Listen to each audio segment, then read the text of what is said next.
Love, love, until I feel the breath of the Spirit flowing in me. Hello, welcome to Spirit of Life. My name is Geraldine Lee, your host, and our guest is Tri Nguyen. He's a Baptist pastor, and he is on a mission called the Gift of Refuge. Welcome. Thank you, Tri. Terry. It's lovely to have you here, and I'm very excited to hear about your project, the Gift of Refuge. Yes. But before that, I was wanting to know how you got involved in it. And I know you've got a story where you were on a boat quite many years ago.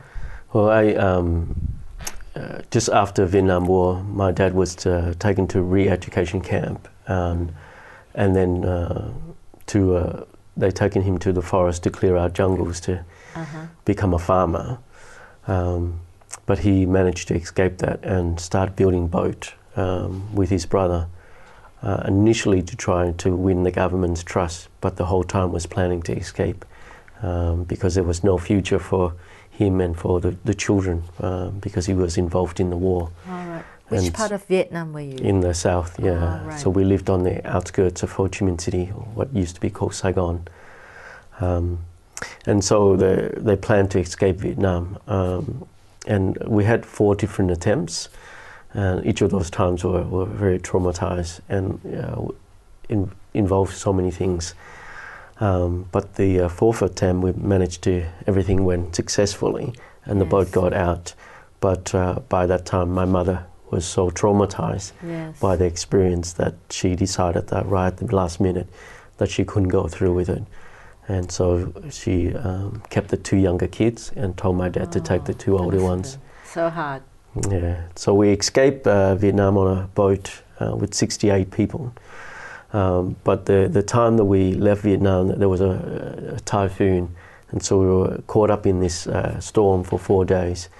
And the engine died the first day, and so we just drifted wherever the storm took us. We landed in Malaysia.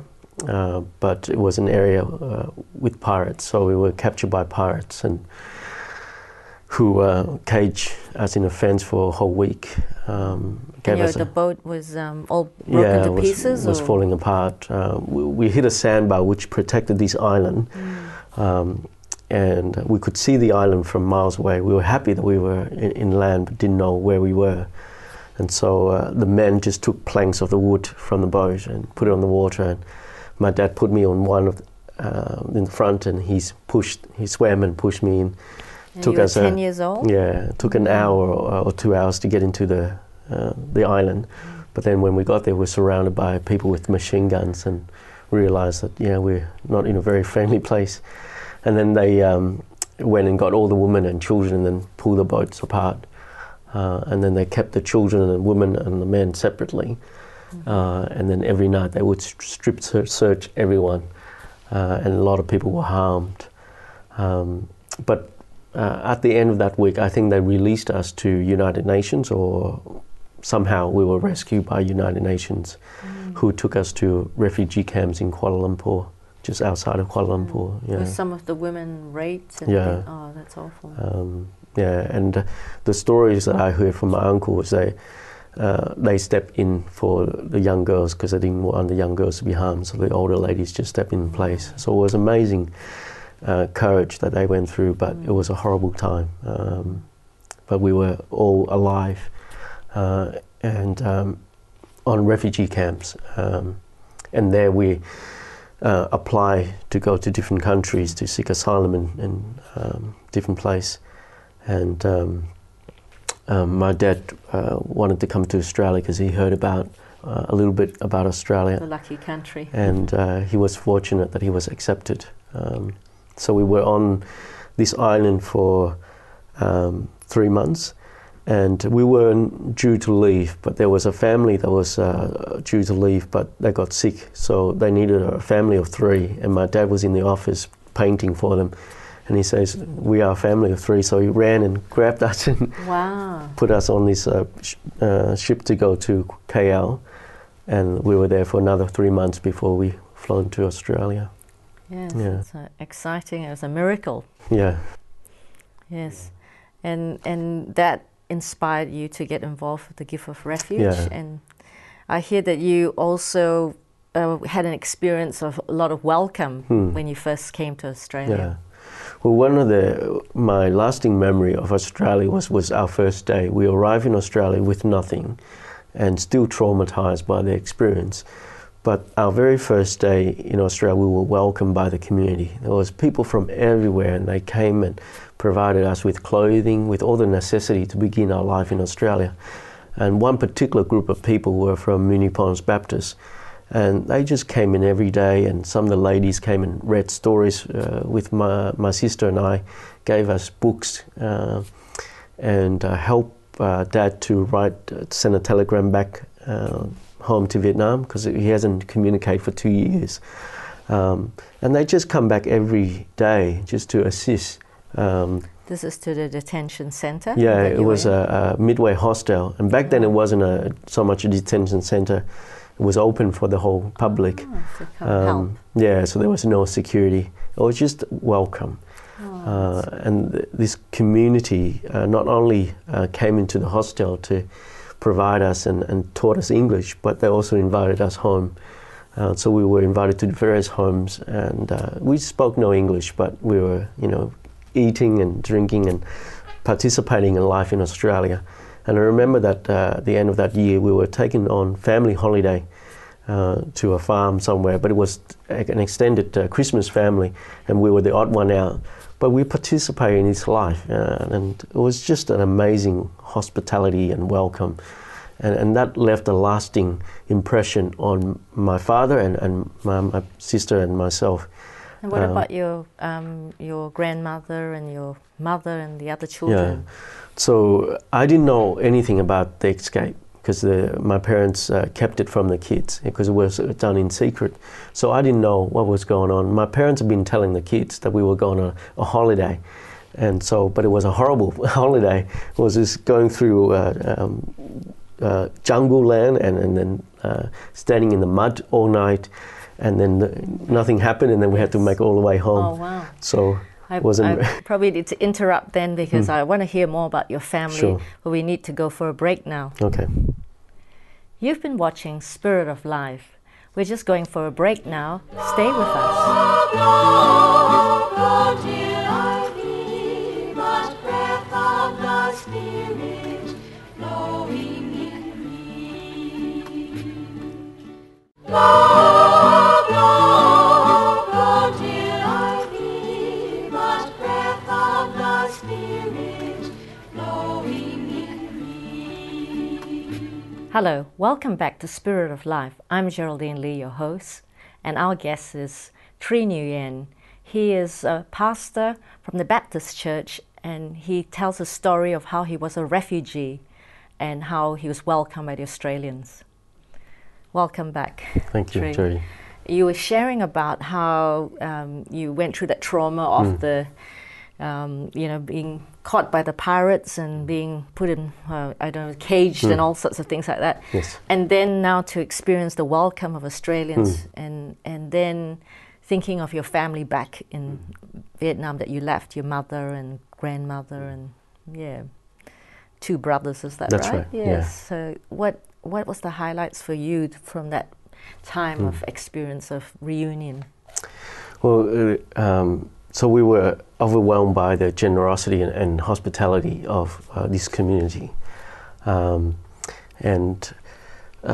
It was a confusion time for my sister and I, because we still don't know why we were here and why we had to leave Mum and grandmother and all the people I know behind.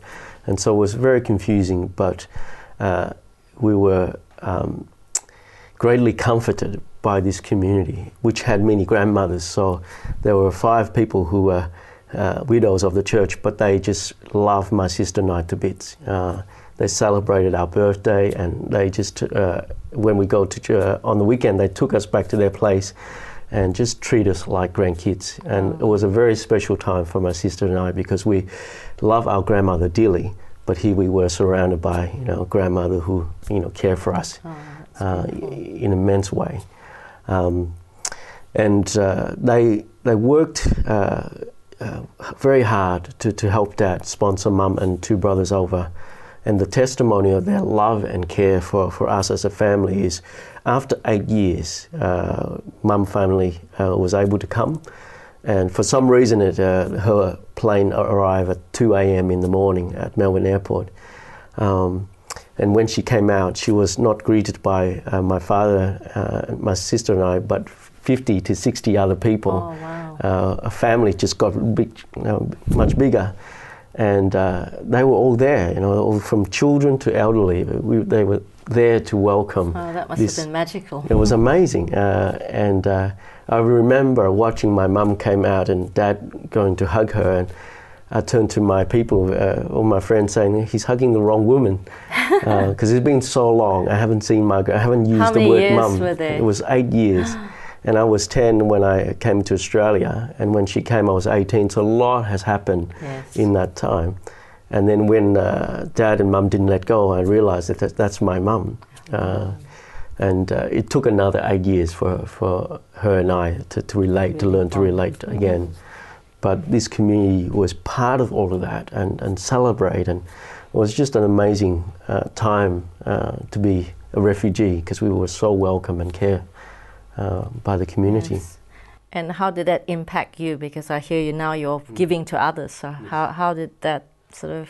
Well, we came from a very strong Buddhist background, and I was brought up with by my grandmother, who was a Taoist. So I learned a lot of about Buddhism and about life in Vietnam. But the amazing way in which the people of this church care for us just inspired my dad particularly. He became a Christian after 2 years because he was overwhelmed by this love of the stranger to another stranger. We spoke no English when we came, but they love us like family.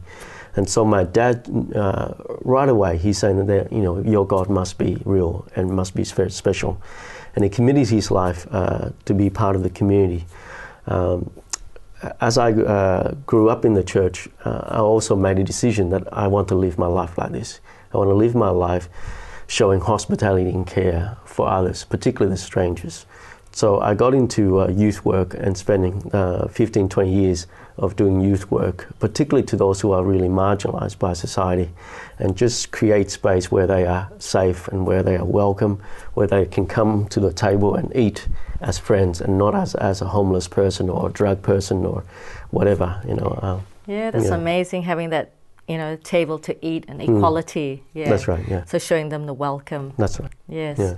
And was part of that, I suppose, being a church, was that partly preaching, or was it like meeting them where they're at? Yeah. Well, most of my youth work was to be where the young people were. So a lot of the early years of youth work was on the streets, spending time with teenagers on the streets, and just spending time with them, regardless of whatever state they find themselves in.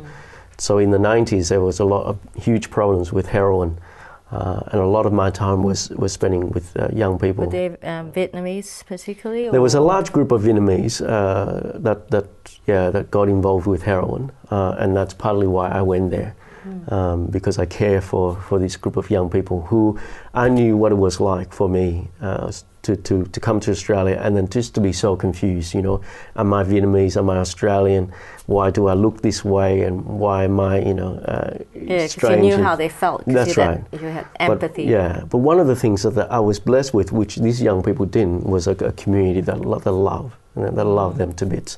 And I wanted to bring that to the group of young people.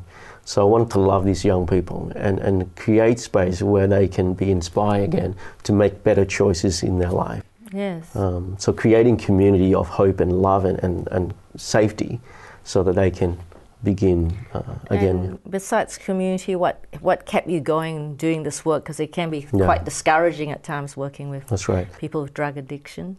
Well, I got burnt out on quite a lot of time because I wanted to give my very best to the group of young people, and getting away from homelessness or from drug abuse and from returning home or to education takes a long time.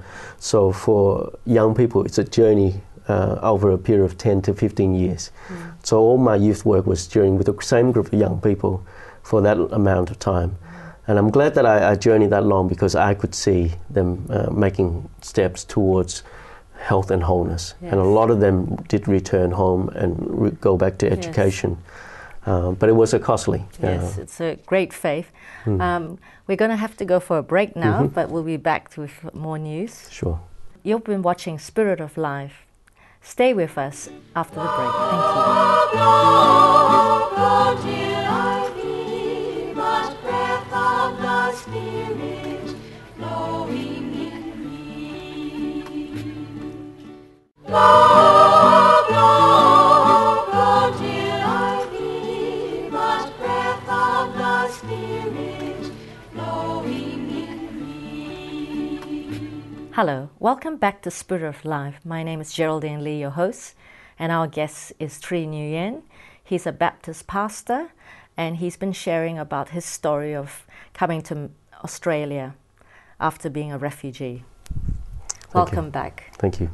Tri, and you were sharing about how you got quite burnt out with the youth work, but you recovered. How were you able to recover from the burnout?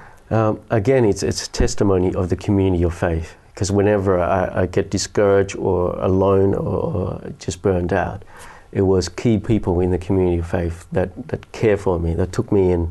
So another couple who I've never met, who they live in Finley, in a rice farm, and I was sent up there to meet this couple so that I can rest. And when I got up there, they just took me in and helped me to sleep, helped me to eat, and helped me to prioritize my time. And so again, it was a testimony of care by other, welcoming the stranger into their life and nurturing that person. So I'm indebted again to the generosity of God's people. Yeah. Yes, and you've been unstoppable with your sense of ministry, because Yes. I hear now with the gift of refuge. Yes. Tell us about the gift of refuge. Currently, I'm working for a church that has lots of asylum seeker coming, and they share amazing stories of just tragedy and trauma, but yet resilience out of all of that. And I remember my own story, so I get to share with these guys that I also came by boat. But their situations is a lot of more difficult than mine, in that they've experienced so much oppression in their own country, and yet make this journey, but yet coming to Australia where there's not very hospitable. And their process and the way that they are treated is just really heartening. So, and I've been talking with lots of friends about how can we help our asylum seeker, but there's not much that we can do because of it's all government policies, and it's all very negative. And so, after one of the conversations we had, I wanted to do something symbolic that changes the political conversations, yes, to be something positive. So my dad and I had built a boat, which is a replica of the boat that we escaped in Vietnam. And so I told my dad I want to put wheels on it and then drag it to Canberra to give it to Parliament to say thank you for the way in which we have been welcomed and received.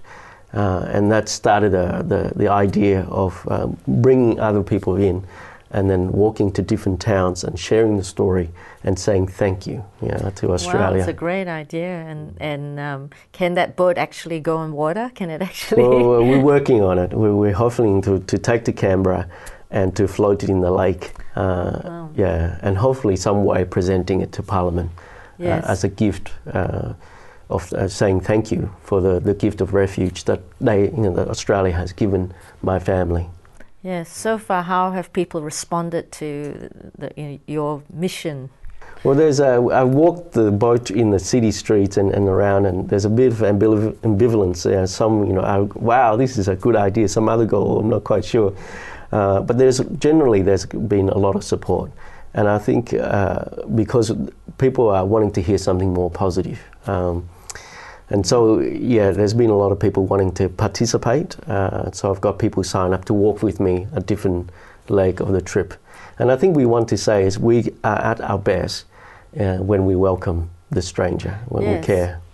Yeah, you were telling me the work you do is you spend some time with some refugees and read the Bible to them, and you said they respond very well. Yes. So we've got a group of 20 to 30 friends from Iran, and even though they come from a Muslim background, but they are so open to reading the scriptures, and one of their favorite things to do is reading the gospel stories. So every Thursday night we come together, we have a meal together, and we read the gospel. And I believe that at this time in Australia, God's bringing these friends as a gift for us. It's a gift to bring life and love and just appreciation of what God has done. Because so much of our faith we've taken for granted, and we've just do the routine. But these friends come and they share, they're enthusiastic about the gospel stories, and they want to learn and they want to participate, and it just brings so much life back to our churches because of what they bring. Yes, it does really enthuse to see people excited about the faith. Yes. And how do they feel about your idea of having the boat and walking to? Yeah, they can't believe what I'm doing, but they are very appreciative because they know that it's not just about Australia, but it's for them. It's to work on their behalf, Yes. To change to raise awareness. Yeah, because I think they're just beautiful people who have been detained and then protect from doing work, and it just debilitate them. So to have a community where they participate, but also seeing others working on their behalf, it's just been a real blessing for them. Yes. Yeah. You house about 70 refugees in accommodation? Yeah, there's Babcare runs two supportive housing accommodations in Brunswick and Preston called Sanctuary House, and they together house 70 asylum seeker. And with our government funding and just it is hard to raise the funds to support that. And so part of the trip to Canberra is also to raise funds for Sanctuary House and to partner with Babcare in the work that they do. That's fantastic. And when do you start your walk? We leave on the 16th of March at Brunswick Baptist, and then make our way along to visit different towns. And within 40 days, we're hoping to get to Canberra by the 20th of April, which is Easter Sunday, and celebrate Easter Sunday with all the churches in Canberra. Yes. Yeah, and hopefully some way presenting the boat to the Parliament. Yes, and I heard about, you were telling me about the champagne glass. Could you? Well, we've been giving the champagne bottle to launch our boat, but I was telling the person, the boat is quite small. It's going to shatter the boat, so we're going to look at different ways of launching the boat. Yes. Maybe we use the champagne at the end to celebrate our trip. Yes. Yeah. Well, it's very exciting, and I wish you all the best and with your mission, and I hope many people will support you. But goodbye and God bless you. Thank you. Yeah. You have been watching The Spirit of Life. You can follow Tri's pilgrimage to Canberra by going on Facebook, The Gift of Refuge. Watch us again next week. Goodbye and God bless you. Bring it to birth and blow where you will. Blow, blow, blow till I be but breath of the Spirit.